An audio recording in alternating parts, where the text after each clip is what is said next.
Mamas, it's Coach Deanne with Fruit of Your Labor Coaching. I'm coming to you today to make a quick and easy recipe for peanut junkie butter, which you'll find in the THM Cookbook, page 481. And I can tell you I make this regularly for my family. You can use it on apple slices. You can make a PB&J sandwich on sprouted bread with some Polaner jam. You can use it in all sorts of things. It is a fuel pool.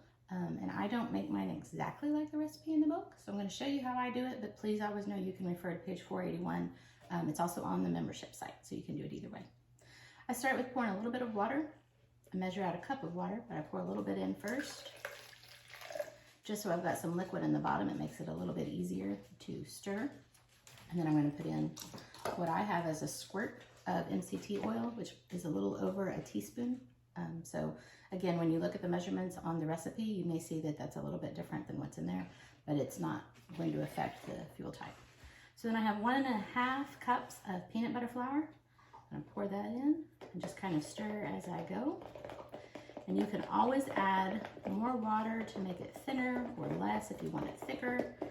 You can also do the same thing with the sweetener. If you want to make it sweeter, add more. If you don't want it that sweet, then you can add a little bit less. So I put that in. I'm going to need a little bit more water. We'll go ahead and put our other stuff in first. I'm going to take and do a pinch of salt, the mineral salt, not your regular, table salt. And then you're going to take, I use super sweet. They actually use gentle sweet in the recipe, but I use almost 1/4 cup. So it's a lot of sweetener. We like it really sweet in our house. Then I'm going to pour the rest of my water in. We're just going to mix it up.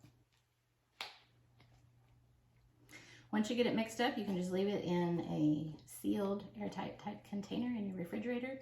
It'll last for quite a while, but if you or your kids or your family really like it, it'll probably go pretty quickly. So just to give you an idea, using 1.25 cups of the peanut flour and a cup of the water gives you that much. So it's not a lot, but it's enough for you to be able to go through and not just have to make it every time you want to use it. You can also double that and then fill this whole quart container up if you wanted to. So, all right, mamas, there you go. You can use it on sandwiches, apples. There's a variety of things. And my daughter sometimes puts it on one of the low-carb tortillas. So that's always a great option too for kiddos.